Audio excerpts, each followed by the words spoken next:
Good evening, everybody, and welcome. This in this for me wonderful book presentation of my book, Will the Real Mother Stand Up? A book presentation in English, in my mother language. And this is the second evening, and I'm very happy to be here. And I hope you will join me as I read out of my book and share my story with you. There is no bigger love than a mother for her child. And everybody who has had children will agree with me. What we often forget is that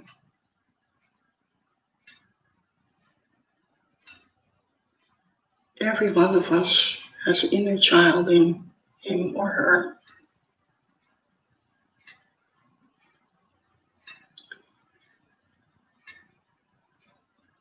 And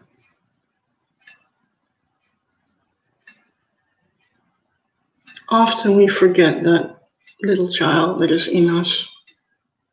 And especially because of the old energy from years on, we've been looking in the outside world for love and safety.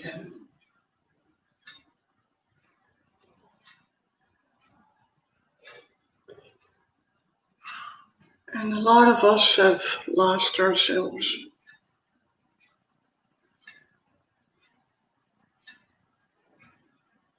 And it is a beautiful time now that the outdoors world has been closed through Corona to go inside and free the child in us. And years ago, my second son, when he was a half-year-old, he was in the hospital with asthma. And seeing him there in that hospital bed brought many memories flowing back from my own childhood. And I put a lid on it. I was, of course, in survival mode. And the next day I went with my son to a homeopathic doctor.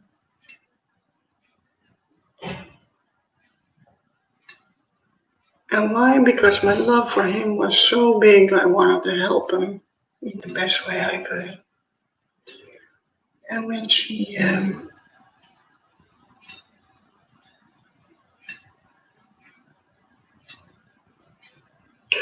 said to me, I think you could use some help too.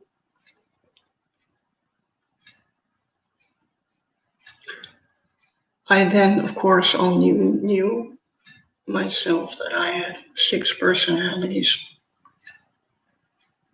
And I was as far as from myself as could be. And she opened the door up so that I could start a 28-year inner journey inside to free the child in me. And after that, we traveled on to find out that I had 2 sisters who had died in the womb before I was born. And then with the 3 of us, we traveled on. And I found out that I had a daughter and many soul children also. And this is what my book is about. a voice, a face, and a place to give him for that what couldn't be, that wasn't allowed to be. And it's a wonderful book in which I tell my most authentic life story about the 28 years. And I am so thankful. I'm trying to look not only to the Facebook but also to the YouTube. But it's okay.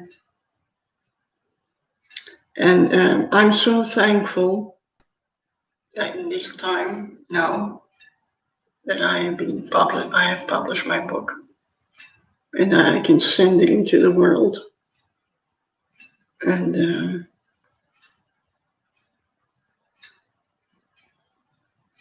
also so grateful that I can read out of my book this evening, yesterday evening, and this evening, and tomorrow evening. My book is divided in 3. The first part is inner suffering. That was yesterday. And tonight it's about inner leadership, that I take leadership of my life. And tomorrow is the inner coming home of me, with the child in me, and with my sisters. The end always has to be good. So it's hi Yvonne.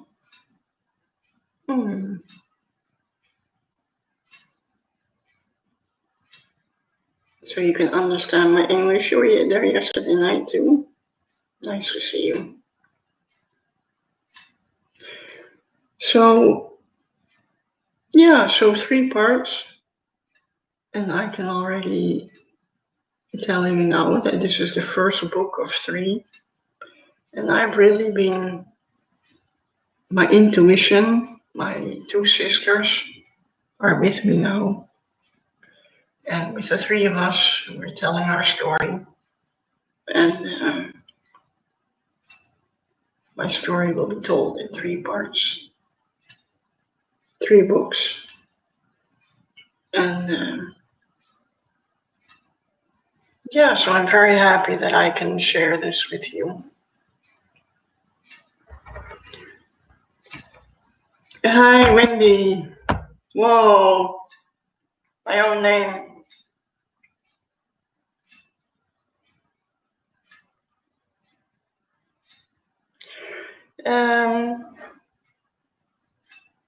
What I'll be reading tonight is an introduction of the second part, the inner leadership that I took in my life.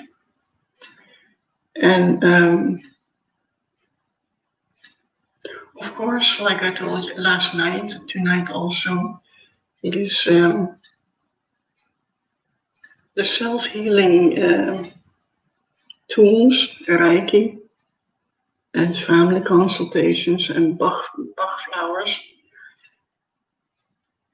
have pulled me through those 28 years and have helped me to heal. So they have a very, very important part of my book, so well in the first part as the second part and the third part. So also tonight they have a very important part. And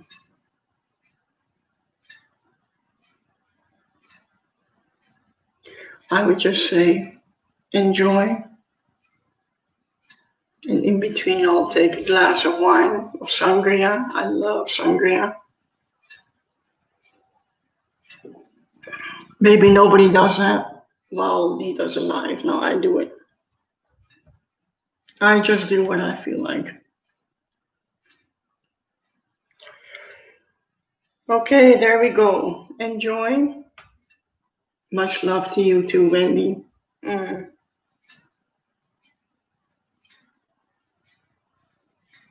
Yesterday, Ken was here. He was on his break from work. and we had a lot of fun. Why?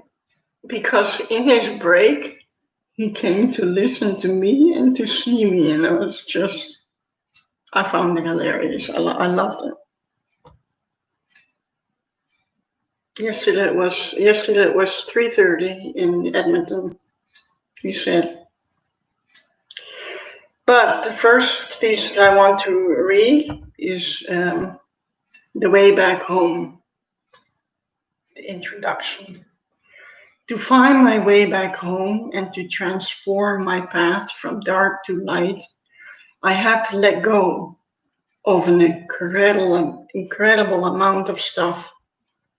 This made my journey lighter, where the child in me hid and wanted so badly to be born. What have I released? All the heavy burdens, old energies that I carried with me from my childhood and were not mine, but my parents and the long line of generations behind me. Unconsciously, I thought by carrying their burdens, I would make their path a little lighter. But while I was doing that, I went under myself and my own light went out. Only much later when I realized that everyone has their own lessons to learn in this life and has their own path to follow. By bearing the burden of another, we do not get to our own lessons and our own soul mission. I have an incredible amount of beliefs, released judgments, and habits that kept me in my child's behavior, preventing me from growing and keeping myself small. The more I let go, the freer I started to feel. In this way, space was created to allow the life's enjoyment in me to emerge. The road was long, but by taking a step every day and making every day a party of it, after 25 years, this mother was able to embrace her child and never let go.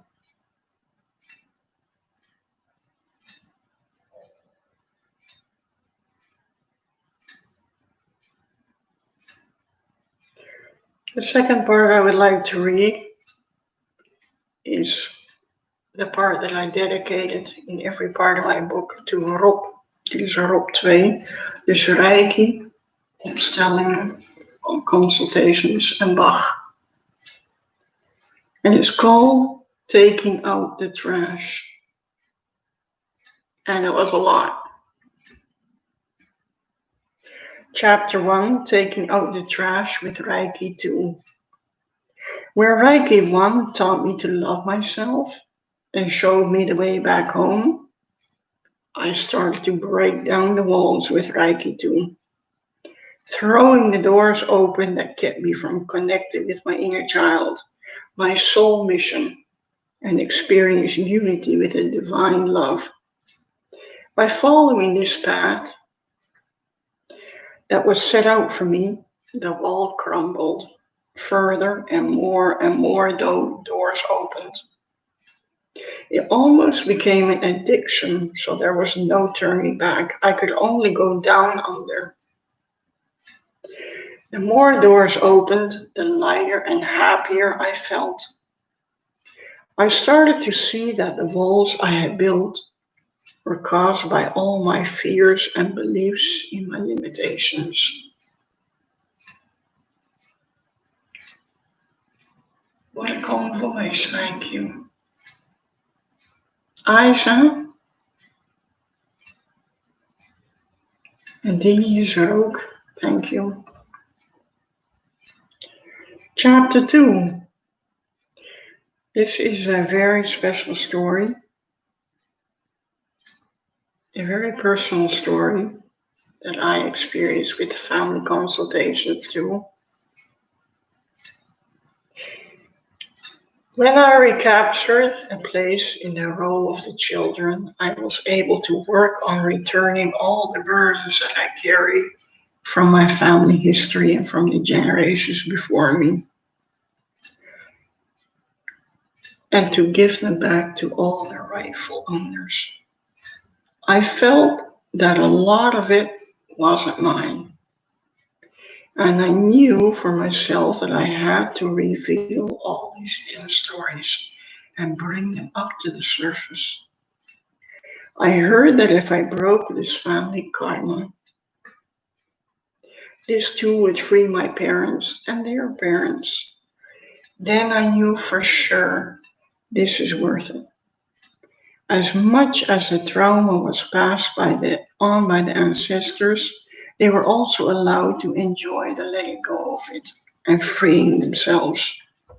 Those who have already passed away will also be freed. For them, a great burden falls from their shoulders. I felt that I was working not only for myself, but for my entire family. I could heal all these generations behind me, and that touched me inside deeply.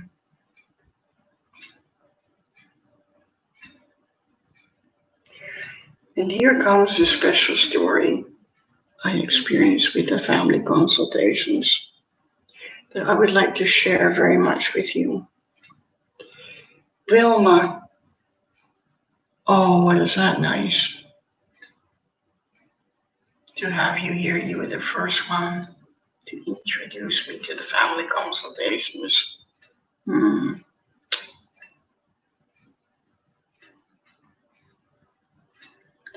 Which empty space is filled up by food? I wanted to break this pattern, this food addiction. Food was a survival mechanism that I wanted to be torn and broken down. That had to be done thoroughly so that I could deal with old patterns and barriers for once and for all. So that space could become available for the underlying desire, being my true self. This was only possible if I went back to the beginning to see which empty space the food had taken in. That thought brought tears to my eyes because I knew it was about my mother. The mother that I had spent as a child making her happy just to experience something of her maternal love. To do this, I needed a warm, safe, and secure place where the vulnerable child in me dared to come out. A family consultation seemed a wonderful place for me. I wanted to line up myself, my mother, and food. Because I wanted food replaced, it was decided to leave food at the side. I remember saying to the food representative, you have to stay around. She said, I'm not going anywhere. And if you need me, she would come. My mom and I were lined up with each other. My mother followed me all over the place. I went crazy. She felt like a big burden on my back. I suddenly saw a chair and placed it between us to create distance. That way she couldn't get so close. I was disgusted with her hot breath in my neck. My mom found every word I said terrible and walked back. I turned around and saw her. I was asked if I could say that she was my mother and I was her daughter. Yes, of course, I could, but my mother couldn't. She couldn't say that she was my mother and I was her daughter. And this touched me very deeply in my emotions. A lot of tears came up. My mom's representative turned around and started to walk away. I called her back and said, you always walk away. She turned and said, she couldn't say it because of what was behind her. But I had to know that it wasn't because of me. I could take a step forward, but then she took a step back. It became clear that I should not take a step, but she. I took steps towards her all my life. Finally, my mother was able to take a step forward. I was very happy with that because I think that was the first time. When I told her that, she got so tired and wanted to go to sleep. At least she wanted to leave. It was asked if the representative of the food would stand behind my mother. I saw behind my mother my grandmother, a dominant woman. Again, many emotions came up. My mother was asked to turn to her mother. She said she felt very small. 5 to 6 generations were put behind her, and the 6th generation could say, I am your mother, and you are my daughter. When that happened, all generations could say, I am your mother, and you are my daughter. Even my mother could turn to me and say this. I felt so much love for her at that time that I wanted to hug her, but she said she couldn't. She had something to do with what was behind her and said, give me time. I felt sad inside, but I understood it. She put her hand on her heart and asked me to do the same. When I did, I felt love flowing. I needed time to give this a place, but I was relieved that it wasn't because of me. All my childhood, I thought I had done something wrong, or that she was disappointed because of my birth defect, which made me work even harder for her. That day, I felt very clearly that I had given back the mother role that I had taken on as a child to my mother, and she to her mother. This allowed me to return in my place as a child in my family. I managed to break that blockade in the woman's line, and I took back my place in the line of the children.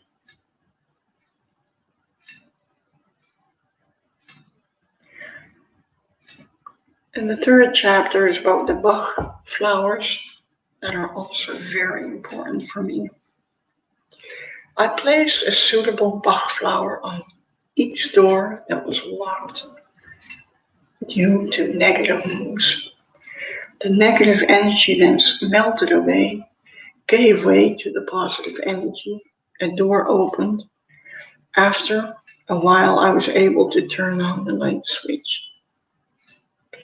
Through the light that shone in my path, I came on the road that led me to the inner child who was carrying my soul mission for this life. Because the light went on, I could go further, and the road became clearer. I was lifted, as it were, to a higher and more positive energy level. Dark clouds drifted away, and the sun started to shine in my life. From my intense passion, it is my deepest wish to let that light now shine in me and to shine in this world, lighting up the light of every newborn child in us. There is a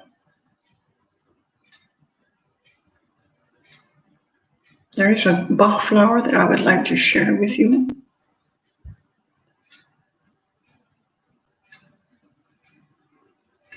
That meant a lot for me, the crab apple. The years of bullying in my childhood about my appearance had left serious scars inside the child of me. I took these scars to my adulthood and were painfully visible. When someone looked at me or asked something, I looked down. From that reduced position, I did or did not answer. I had never looked up at myself in the mirror before, because of which made it impossible to put makeup on as I would have liked. If there were photos taken, pictures taken, I always make sure to take the pictures and not be the one being taken. The crabapple is a beautiful, sparkling pink flower.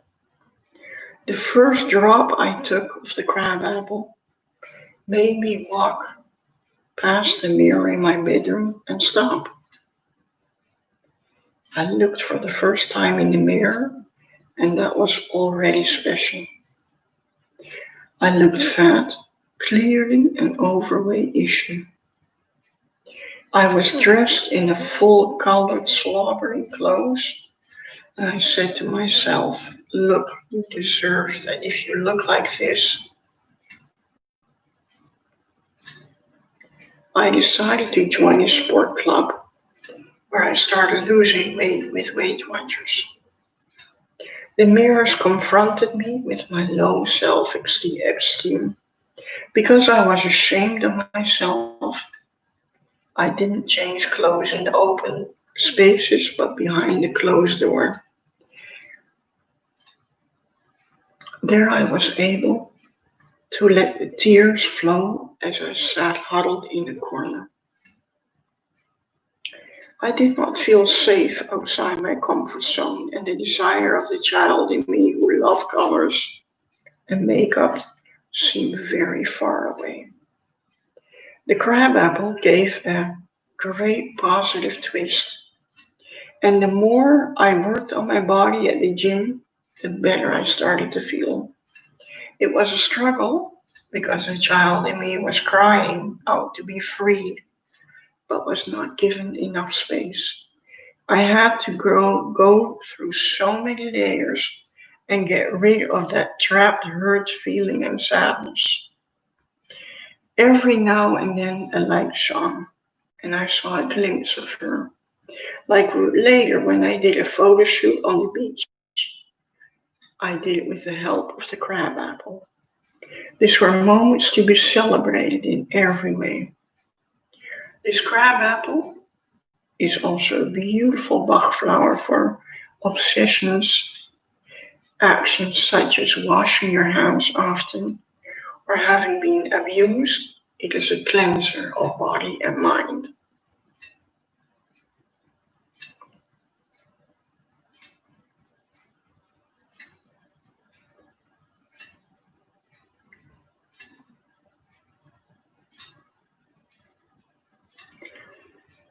Tonight also I want to dedicate this next story on the 40 years that I've been a nurse, a registered nurse. And this story has to do with,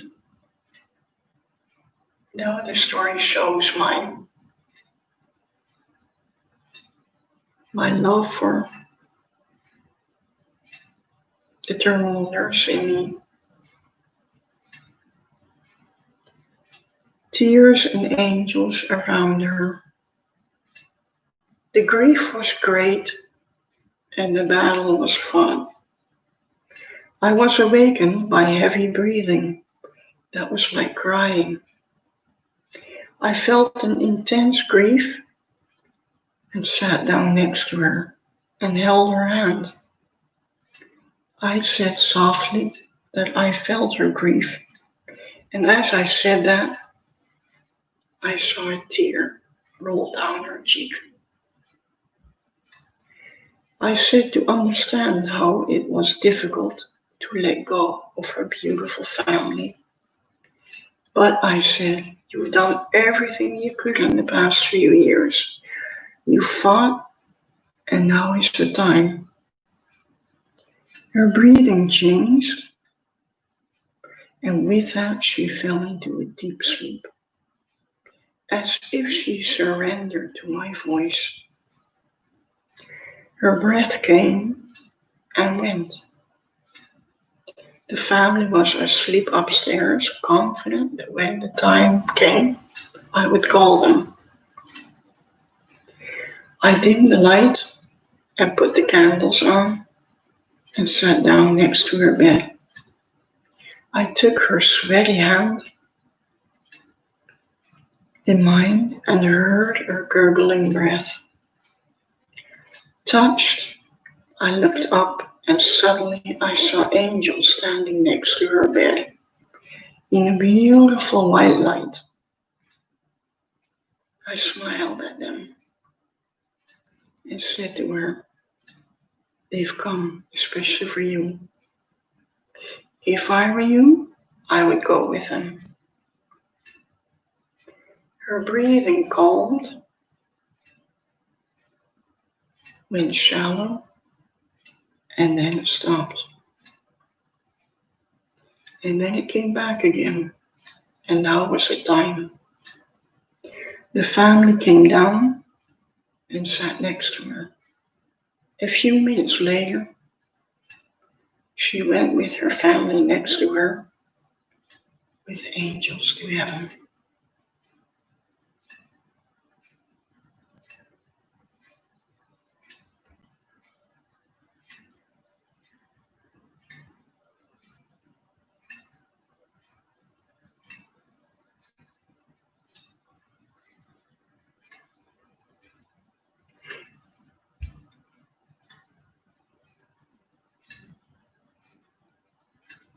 A couple of years ago,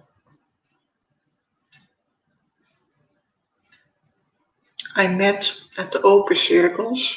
If you Google it, then you see it, open circles. And then you meet the Sandanete. And this person has meant so much for me. You can read all about him, what he did for me in my book. But after the story about me as a terminal nurse, I thought that this would be nice to read, and it was very important for me.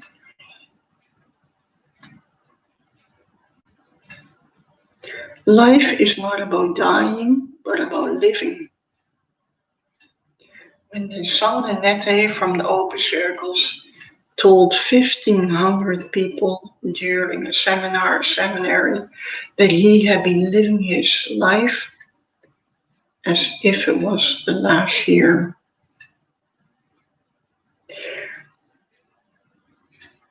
And that had been life-changing for him. I was up for the challenge. Throughout my life, death seemed to be around the corner. My patients and clients loved to die with me. It seemed as if I radiated something that was between heaven and earth.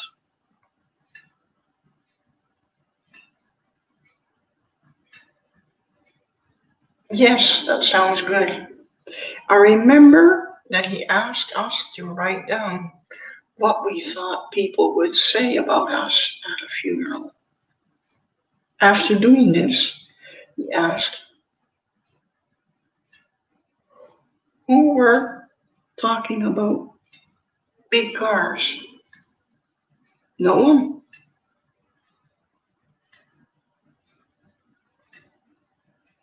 Then he asked how many of the 1,500 people had written down that they were talking about how much money they had. Also no one. So he said, those are not the things that people remember about you, but what you have been, who you are, the lives you've touched, and the difference you have made in this world. That's your legacy. Everything in life that you have touched, that is your legacy. And my legacy is my book. The next day I went to Scheveningen. The very next day, that's me. Just do it. I went to Scheveningen to pick up 365 seashells from the sand. I put them in a beautiful box, took them home, and took one every day. I lived my life as if it was my last year. And what has that been like changing for me, like publishing this book? Life is too short to do anything than to enjoy every moment of it. And during this time, my motto in my life came up. I'm happy to live and the rest is extra.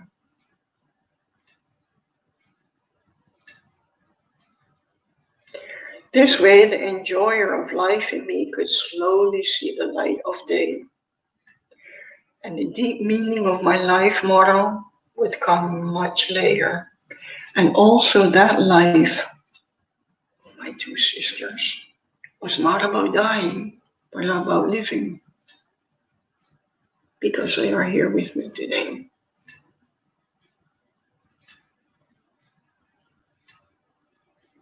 And just before I started this evening, they said, remember, Wendy, have fun.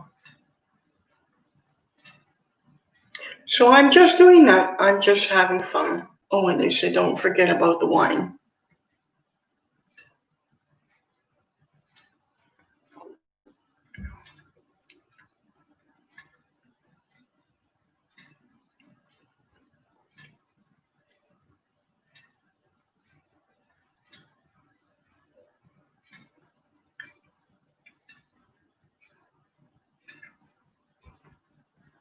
Hey, Jeanette. Love seeing you here. I have the chance to tell everybody, of course, that the painting on the front of my book, Jeanette made. You're a beautiful person, and I thank you very much. I'm very thankful that you made this painting. It's a beautiful painting. I'm thinking how I can translate it. Het ware gezicht, the real face. It reminds me of the real face that's inside of you that comes out. That's beautiful in every person of us. The last part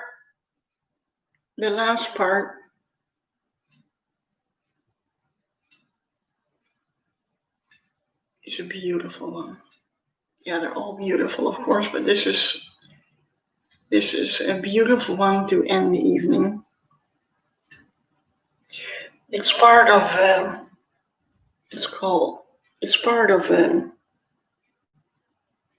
breaking down the wall, and it's called The Magical Lift. And then I have to tell you that this part is part of a journey that I made to Andalusia, a spiritual journey. And the whole lot to do with chakras and Reiki. So I thought, oh, that's all about energy. And these self-healing tools are all about energy. So I thought, oh, I'm going to go there. And of course, everybody who knows me knows that I come there already for years now. And that's since that one time.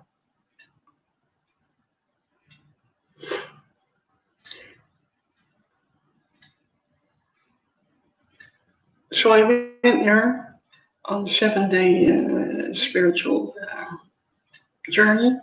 And the second day, every day we did one chakra.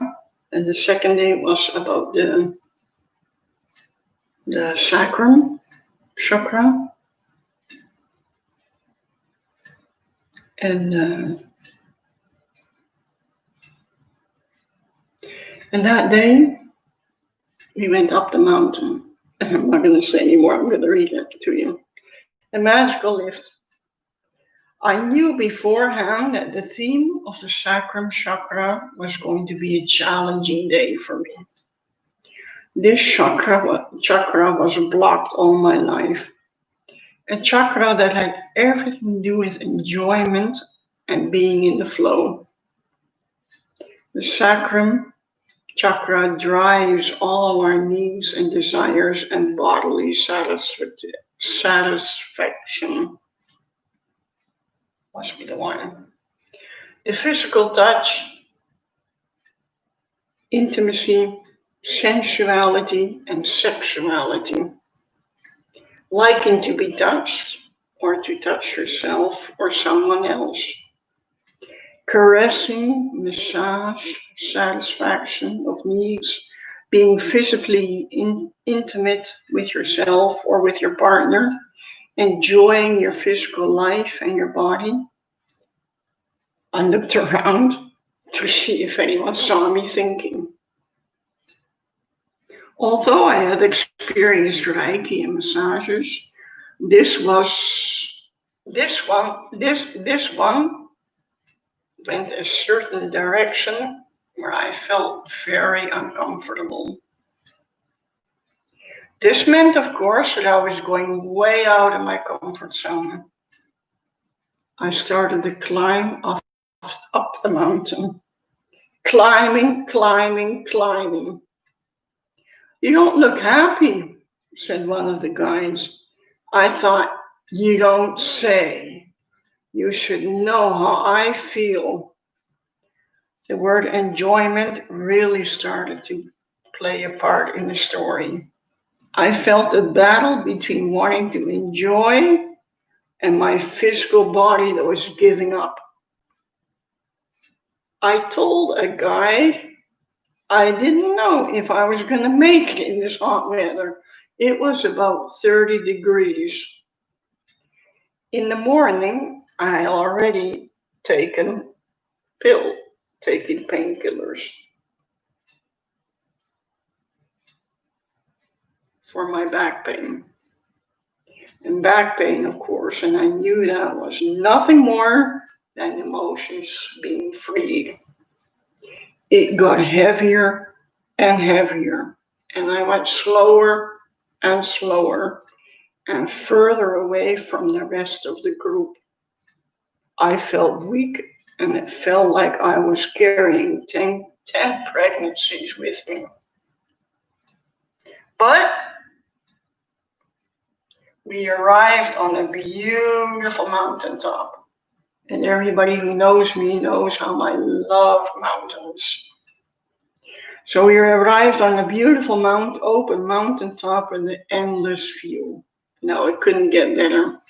And you know, when you're at that point that it just doesn't get better, and you forget the rest. Just like when you get a baby, and the baby comes out and you forget the rest, all the 9 months that happened. We stopped for lunch on the mountaintop,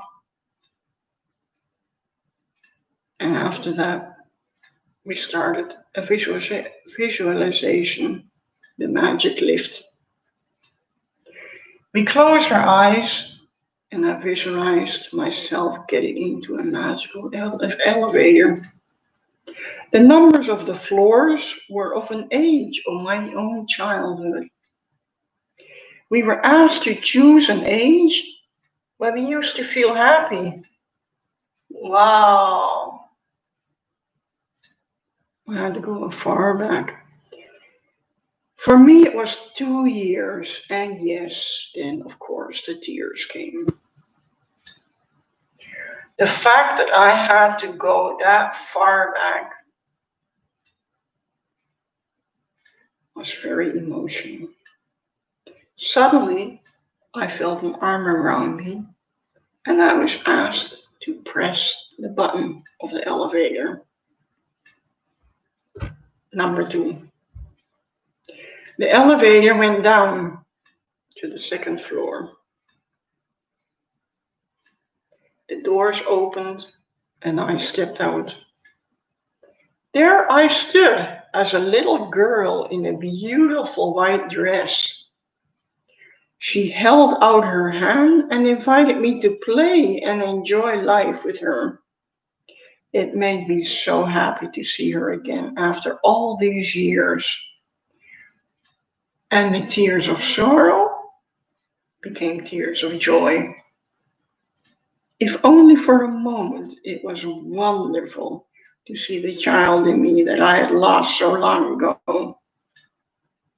And you can imagine that saying goodbye to her was not easy. That was always a thing for me. But I hope to see her again soon. And I stepped back into the elevator.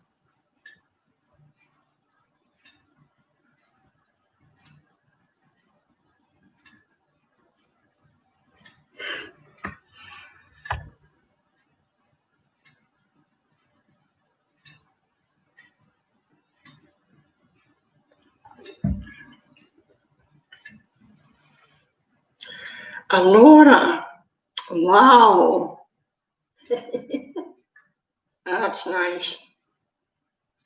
Just as I was talking about Andalusia, you came in. Nice. Nice how the universe works. I love that.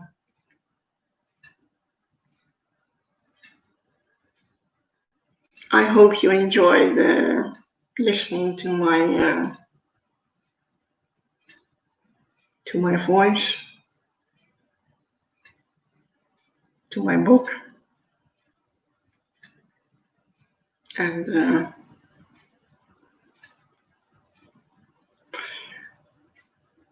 the English version of my book. I am translating at this moment. I'm translating now the second and third part both together.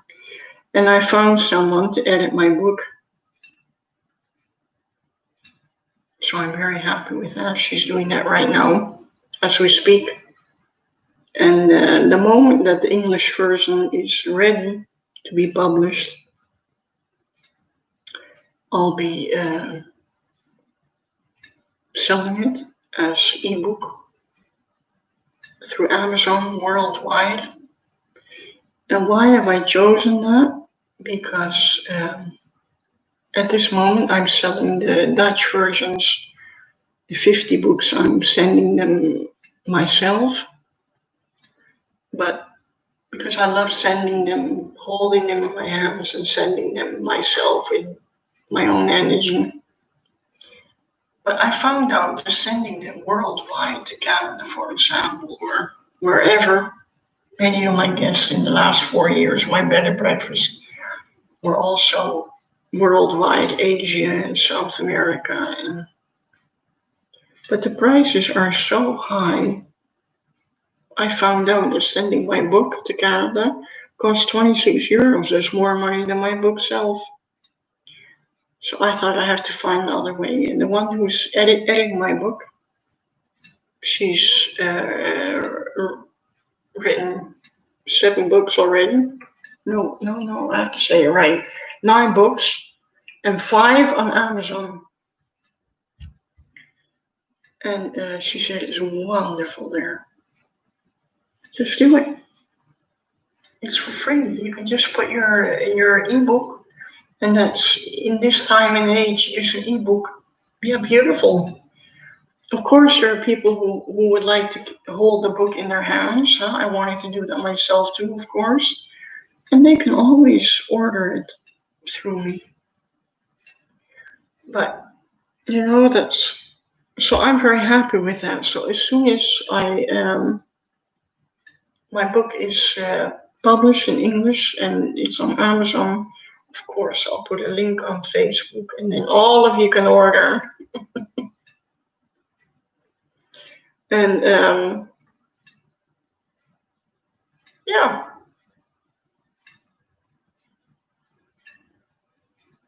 Thank you for being here tonight. And for all of you who are going to listen to it at another moment, it's of course late now here in Holland. It's 10 to 12. And I just love talking English, yeah. It's for me, Yeah, a short candle gets light up in me. And I feel very close to myself when I talk English. People in Holland are always laughing because I'm a Canadian living in Holland, even after 40 years. And yeah, that's okay.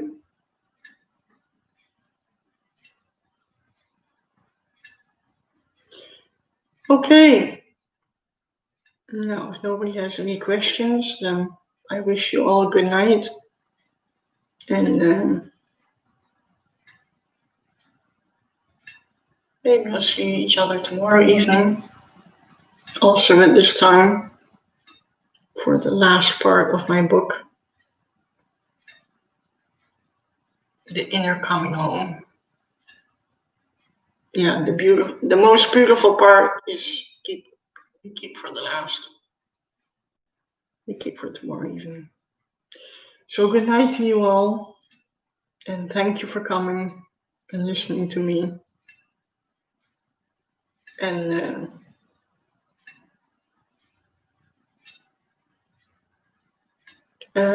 for those who want to buy my book in Dutch, you can do that on my website, www.seinskracht.com.